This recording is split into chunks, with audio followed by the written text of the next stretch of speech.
ओम श्री परमात्मने नमः। ओम नमो भगवते वासुदेवाय। आज श्रीमद् भागवत महापुराण प्रथम स्कंद।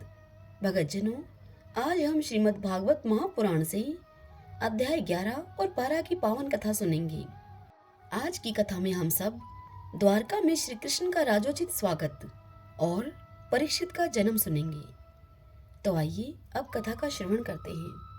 श्री सूत जी कहते हैं, श्री कृष्ण ने अपने समृद्ध अनर्थ देश में पहुंचकर वहां के लोगों की विरह वेदना बहुत कुछ शांत करते हुए अपना श्रेष्ठ पांच जाने नामक शंख बजाया। भगवान के होठों की लाली से लाल हुआ वह श्वेत वर्ण का शंख बजते समय उनके कर कमलों में ऐसा शोभायमान हुआ जैसे लाल रंग के कमलों पर बैठकर कोई राजहंस उच्च स्वर से मधुर गान कर रहा हो। भगवान के शंख की वह ध्वनि संसार के भय को भयभीत करने वाली है। उसे सुनकर सारी प्रजा अपने स्वामी श्री कृष्ण के दर्शन की लालसा से नगर के बाहर निकल आई। भगवान श्री कृष्ण आत्मा राम हैं। वे अपने आत्म लाभ से ही सदा सर्वदा पूर्ण काम हैं। फिर भी जैसे लोग बड़े आदर से भगवान सूर्य को भी दीपदान करते हैं, वैसे ही अनेक प्रकार की भेंटों से प्रजा ने श्री कृष्ण का स्वागत किया। सबके मुख कमल प्रेम से खिल उठे। वे हर्ष गदगद वाणी से सबके सुहृदय और संरक्षक भगवान श्री कृष्ण की ठीक वैसे ही स्तुति करने लगे जैसे कि बालक अपने पिता से अपनी तोतली बोली में बातें करते हैं। हे स्वामिन, हम आपके उन चरण कमलों को सदा सर्वदा प्रणाम करते हैं जिनकी वंदना ब्रह्मा, शंकर और इंद्र तक करते हैं, जो इस संसार में परम कल्याण चाहने वालों के लिए सर्वोत्तम आश्रय हैं, जिनकी शरण ले लेने पर परम समर्थ काल भी एक बाल तक बांका नहीं कर सकता। हे विश्व भावन, आप ही हमारे माता, सुहृदय, स्वामी और पिता हैं। आप ही हमारे सद्गुरु और परम आराध्य देव हैं। आपके चरणों की सेवा से हम कृतार्थ हो रहे हैं। आप ही हमारा कल्याण करें। आहो, हम आपको पाकर सनात हो गए हैं, क्योंकि आपकी सर्व सौंदर्य सार अनुपम रूप का हम दर्शन करते रहते हैं। कितना सुंदर मुख है, प्रेम पूर्ण मुस्कान से स्निग्ध चितवन है। यह दर्शन तो देवताओं के लिए भी दुर्लभ है। हे कमल नयन श्री कृष्ण, जब आप अपने बंधु बांधवों से मिलने के लिए हस्तिनापुर अथवा मथुरा चले जाते हैं, तब आपके बिना हमारा एक एक क्षण कोटि कोटि वर्षों के समान लंबा हो जाता है। आपके बिना हमारी दशा वैसे ही हो जाती है जैसे कि सूर्य के बिना आंखों की। भक्तवत्सल भगवान श्री कृष्ण प्रजा के मुख से ऐसे वचनों को सुनते हुए और अपनी कृपा में दृष्टि से उन पर अनुग्रह की वृष्टि करते हुए द्वारका में प्रविष्ट हुए। जैसे नाग अपनी नगरी भोगवती अर्थात पातालपुरी की रक्षा करते हैं, वैसे ही भगवान की वह द्वारकापुरी मधु, भोज, दाशारह, अहर, कुकुर, अंधक और वृषणिवंशी यादवों से, जिनके पराक्रम की तुलना और किसी से भी नहीं की जा सकती, उनसे सुरक्षित थी। वह पुरी समस्त ऋतुओं के संपूर्ण वैभव से संपन्न एवं पवित्र वृक्षों और लताओं के कुंज से युक्त थी। स्थान स्थान पर फलों से पूर्ण उद्यान, पुष्प वाटिकाएं एवं क्रीड़ावन थे। बीच बीच में कमल युक्त सरोवर नगर की शोभा बढ़ा रहे थे। नगर के फाटकों, महल के दरवाजों और सड़कों पर भगवान के स्वागतार्थ बंदरवारें लगाई गई थीं। चारों ओर चित्र विचित्र ध्वजाएं, पताकाएं फहरा रही थीं, जिनसे उन स्थानों पर घाम का कोई प्रभाव नहीं पड़ता था। उसके राजमार्ग, अन्य सड़कें, बाजार और चौक झाड़ बुहार कर सुगंधित जल से सींच दिए गए थे और भगवान के स्वागत के लिए बरसाए हुए फल फूल, अक्षत, अंकुर चारों ओर बिखरे हुए थे। घरों के प्रत्येक द्वार पर दही, अक्षत, फल, ईख, जल से भरे हुए कलश, उपहार की वस्तुएं और धूप दीप आदि सजा दिए गए थे।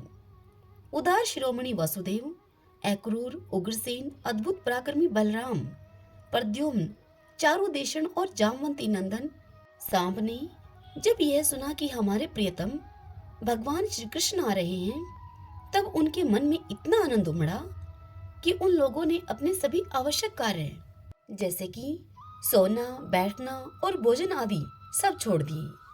प्रेम के आवेग से उनका हृदय उछलने लगा। वे मंगल शगुन के लिए एक गजराज को आगे करके स्वसत्यन पाठ करते हुए और मांगलिक सामग्रियों से सुसज्जित ब्राह्मणों को साथ में लेकर चले। शंख और तुरही आदि बाजे बजने लगे और वेद ध्वनि होने लगी। वे सब हर्षित होकर रथों पर सवार हुए और बड़ी आदर बुद्धि से भगवान की अगवानी करने चले।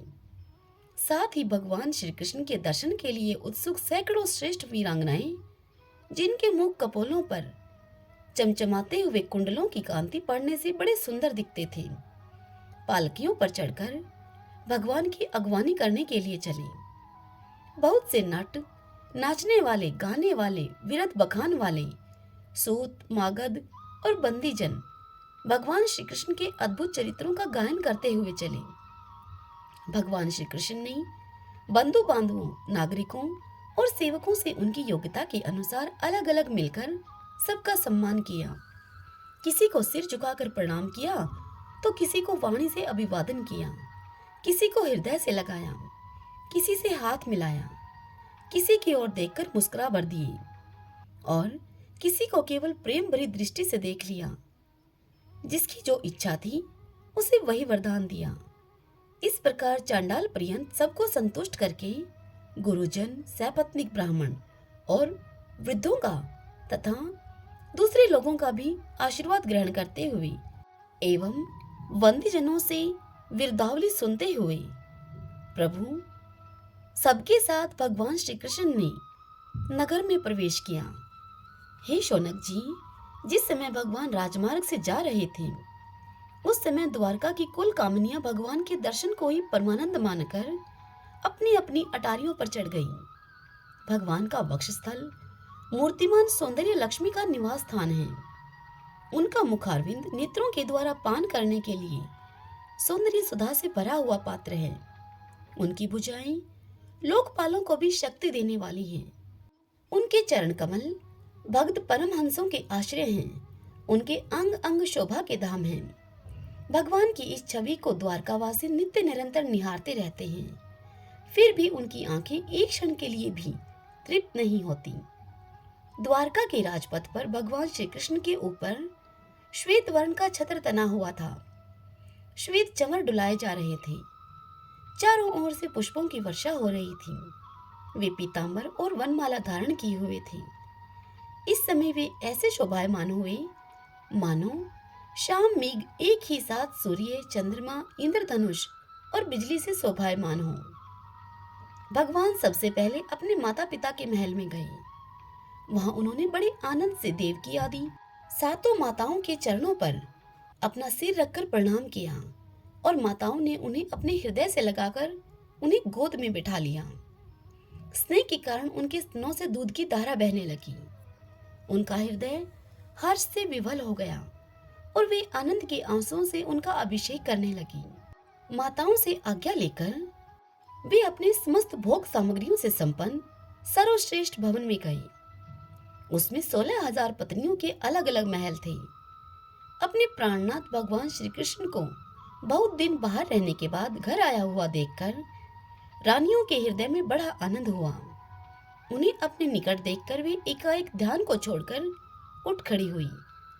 उन्होंने केवल आसन को ही नहीं बल्कि उन नियमों को भी त्याग दिया जिन्हें उन्होंने पति के प्रवासी होने पर ग्रहण किया था। उस समय उनके मुख और नेत्रों में लज्जा छा गई। भगवान के प्रति उनका भाव बड़ा ही गंभीर था। उन्होंने पहले मन ही मन, फिर नेत्रों के द्वारा और तत्पश्चात पुत्रों के बहाने शरीर से उनका आलिंगन किया। हे शौनक जी, उस समय उनके नेत्रों में जो प्रेम के आंसू छलक आए थे उन्हें संकोचवश उन्होंने बहुत रोका, फिर भी विवशता के कारण वे ढलक ही गए। यद्यपि भगवान श्री कृष्ण एकांत में सर्वदा ही उनके पास रहते थे, तथापि उनके चरण कमल उन्हें पद पद पर नए नए जान पड़ते। भला स्वभाव से ही चंचल लक्ष्मी, जिन्हें एक क्षण के लिए भी कभी नहीं छोड़ती, उनकी सनिधि से किस स्त्री की तृप्ति हो सकती है।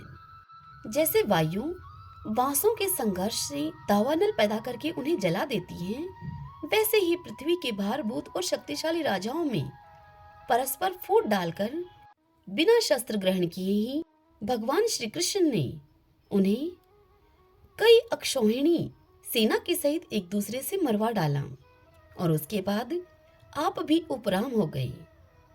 साक्षात परमेश्वर ही अपनी लीला से इस मनुष्य लोक में अवतीर्ण हुए थे और सहस्त्रों रमणी रत्नों में रहकर उन्होंने साधारण मनुष्य की तरह क्रीड़ा की, जिनकी निर्मल और मधुर हंसी उनके हृदय के उन्मुक्त भावों को सूचित करने वाली थी, जिनकी लचीली चितवन की चोट से बेसुध होकर विश्व विजयी कामदेव ने भी अपने धनुष का परित्याग कर दिया था।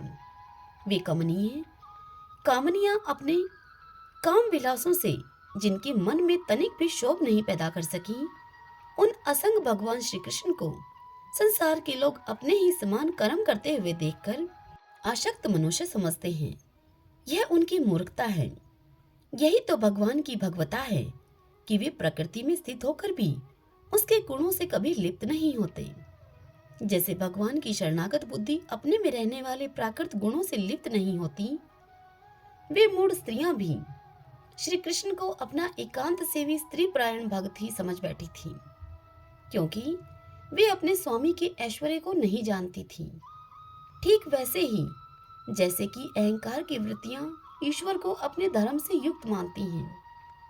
ओम नमो नारायण, ओम नमो नारायण। शौनक जी सूत जी से कहते हैं, हे सूत जी, अश्वत्थामा ने जो अत्यंत तेजस्वी ब्रह्मास्त्र चलाया था, उससे उत्तरा का गर्भ नष्ट हो गया था, परंतु भगवान ने उसे पुनः जीवित कर दिया। उस गर्भ से पैदा हुए महाज्ञानी महात्मा परीक्षित के, जिन्हें सुखदेव जी ने ज्ञानोपदेश दिया था, जन्म, कर्म, मृत्यु और उसके बाद जो गति उन्हें प्राप्त हुई, वह सब यदि आप ठीक समझें तो हमें कहें। हम लोग बड़ी श्रद्धा के साथ उसे सुनना चाहते हैं। यह सुनकर सूत जी ने उनसे कहा कि हे शौनक जी, धर्मराज युधिष्ठिर अपनी प्रजा को प्रसन्न रखते हुए पिता के समान उसका पालन करने लगे। भगवान श्री कृष्ण के चरण कमलों के सेवन से वे समस्त भोगों से निष्प्रय हो गए थे। हे शौनकादि ऋषियों, उनके पास अतुल संपत्ति थी। उन्होंने बड़े बड़े यज्ञ किए थे तथा उनके फल स्वरूप श्रेष्ठ लोगों का उन्होंने अधिकार प्राप्त किया था। उनकी रानियां और भाई अनुकूल थे। सारी पृथ्वी उनकी थी। वे जम्बूद्वीप के स्वामी थे और उनकी कीर्ति स्वर्ग तक फैली हुई थी। उनके पास भोग की ऐसी सामग्री थी जिसके लिए देवता लोग भी लालायित रहते हैं, परंतु जैसे भूखे मनुष्य को भोजन के अतिरिक्त दूसरे पदार्थ नहीं सुहाते, वैसे ही उन्हें भगवान के सिवा दूसरी कोई वस्तु सुख नहीं देती थी। हे शौनक जी, उत्तरा के गर्भ में स्थित वह वीर शिशु परीक्षित जब अश्वत्थामा के ब्रह्मास्त्र के तेज से जलने लगा, तब उसने देखा कि उसकी आंखों के सामने एक ज्योतिर्मय पुरुष है। वह देखने में तो अंगूठे भर का है, परंतु उसका स्वरूप बहुत ही निर्मल है। अत्यंत सुंदर श्याम शरीर है। बिजली के समान चमकता हुआ पीतांबर धारण किए हुए हैं। सिर पर सोने का मुकुट चिलमिला रहा है। उस निर्विकार पुरुष के बड़े ही सुंदर लंबी लंबी 4 भुजाएं हैं। कानों में तपाए हुए स्वर्ण के सुंदर कुंडल हैं। आंखों में लालिमा है। हाथ में लुके के समान जलती हुई गदा लेकर उसे बार बार घुमाता जा रहा है और स्वयं शिशु के चारों ओर घूम रहा है। जैसे सूर्य अपनी किरणों से कोहरे को भगा देते हैं, वैसे ही वह उस गदा के द्वारा ब्रह्मास्त्र के तेज को शांत करता जा रहा था। उस पुरुष को अपने समीप देखकर वह गर्भस्थ शिशु यह सोचने लगा कि यह कौन है। इस प्रकार उस 10 मास के गर्भस्थ शिशु के सामने ही धर्म रक्षक अप्रमेय भगवान श्री कृष्ण ब्रह्मास्त्र के तेज को शांत करके वहीं पर अंतर्ध्यान हो गई। तदंतर अनुकूल ग्रहों के उदय से युक्त समस्त सद्गुणों को विकसित करने वाले शुभ समय में पांडु के वंशधर परीक्षित का जन्म हुआ। जन्म के समय ही वह बालक इतना तेजस्वी दिख पड़ता था, मानो स्वयं पांडु ने ही फिर से जन्म लिया हो। पुत्र के जन्म की बात को सुनकर राजा युधिष्ठिर मन में बहुत प्रसन्न हुए। उन्होंने धौम्य, कृपाचार्य आदि ब्राह्मणों से मंगल वाचन और जात कर्म संस्कार करवाए। महाराज युधिष्ठिर दान के योग्य समय को जानते थे। उन्होंने प्रजातीरथ नामक काल में अर्थात नाल काटने के पहले ही ब्राह्मणों को स्वर्ण, गोए, पृथ्वी, गांव, उत्तम जाति के हाथी घोड़े और उत्तम अन्न का दान दिया। ब्राह्मणों ने संतुष्ट होकर अत्यंत विनय युधिष्ठिर से कहा, हे पुरुवंश शिरोमणि, काल की दुर्निर्वार गति से यह पवित्र पुरुवंश मिटना ही चाहता था, परंतु तुम लोगों पर कृपा करने के लिए भगवान विष्णु ने यह बालक देकर इसकी रक्षा कर दी है, इसलिए इसका नाम विष्णुनाथ होगा। निसंदेह यह बालक संसार में बड़ा यशस्वी, भगवान का परम भगत और महापुरुष होगा। इतना सुनकर युधिष्ठिर ने महात्माओं से कहा, हे महात्माओं, यह बालक क्या अपने उज्जवल यश से हमारे वंश के पवित्र कीर्ति महात्मा राज ऋषियों का अनुसरण करेगा? तब वह ब्राह्मण कहने लगे।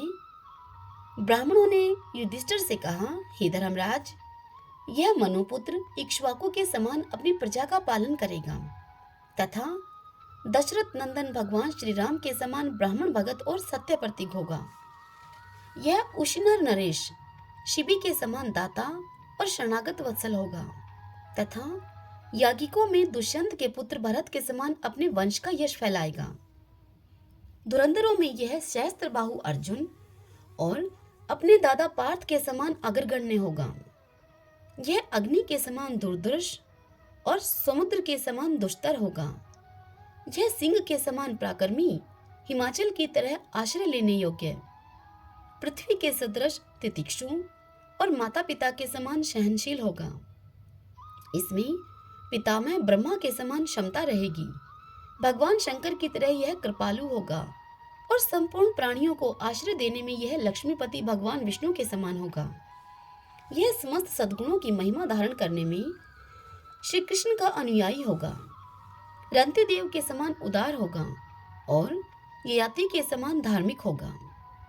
धैर्य में बलि के समान और भगवान श्री कृष्ण के प्रति दृढ़ निष्ठा में यह प्रहलाद के समान होगा। यह बहुत से अश्वमेध यज्ञों का करने वाला और वृद्धों का सेवक होगा। इसके पुत्र राजऋषि होंगे। मर्यादा का उल्लंघन करने वालों को यह दंड देगा। यह पृथ्वी माता और धर्म की रक्षा के लिए कलयुग का भी दमन करेगा। ब्राह्मण कुमार के शाप से तक्षक के द्वारा अपनी मृत्यु सुनकर यह सबकी आसक्ति छोड़ देगा और भगवान के चरणों की शरण लेगा।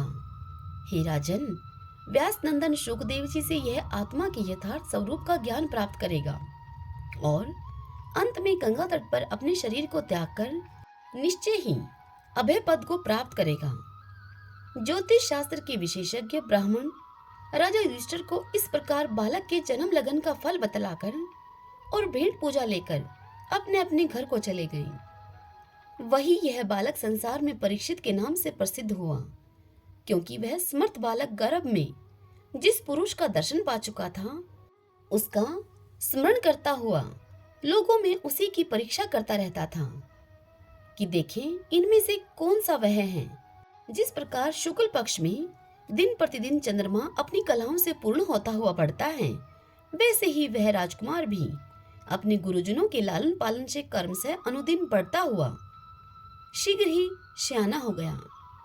इसी समय स्वजनों के वध का प्रायश्चित करने के लिए राजा युधिष्ठिर ने अश्वमेध यज्ञ के द्वारा भगवान की आराधना करने का विचार किया, परंतु प्रजा से वसूल किए हुए कर और दंड, इनकी रकम के लिए अतिरिक्त और धन न होने के कारण वे बड़ी चिंता में पड़ गए। उनका अभिप्राय समझकर भगवान श्री कृष्ण की प्रेरणा से उनके भाई उत्तर दिशा में राजा मरुत और ब्राह्मणों के द्वारा छोड़ा हुआ बहुत सा धन लेकर आए। उससे यज्ञ की सामग्री एकत्रित करके धर्म भीरू महाराज युधिष्ठिर ने 3 अश्वमेध यज्ञों के द्वारा भगवान की पूजा की। युधिष्ठिर के निमंत्रण से पधारे हुए भगवान ब्राह्मणों के द्वारा उनका यज्ञ संपन्न कराकर अपने सुहृदय पांडवों की प्रसन्नता के लिए कई महीनों तक वहीं रहे। हे शौनक जी, इसके बाद भाइयों के सहित राजा युधिष्ठिर और द्रौपदी से अनुमति लेकर अर्जुन के साथ यदुवंशियों से घिरे हुए भगवान श्री कृष्ण ने द्वारका के लिए प्रस्थान किया। हरि ओम तत्सत। ओम नमो नारायण। ओम नमो नारायण। ओम श्री परमात्मने नमः। भगतजनों, इस अध्याय की यह कथा यहीं समाप्त होती है। इससे आगे की कथा हम कल सुनेंगे। कल के अध्याय में हम सुनेंगे विदुर जी के उपदेश से धृतराष्ट्र और गांधारी का वन में जाना तथा अपशगुन देखकर महाराज युधिष्ठिर का शंका करना और अर्जुन का द्वारका से लौटना। कल हम इस पावन कथा का रसपान करेंगे। जय श्री कृष्णा। राधे राधे।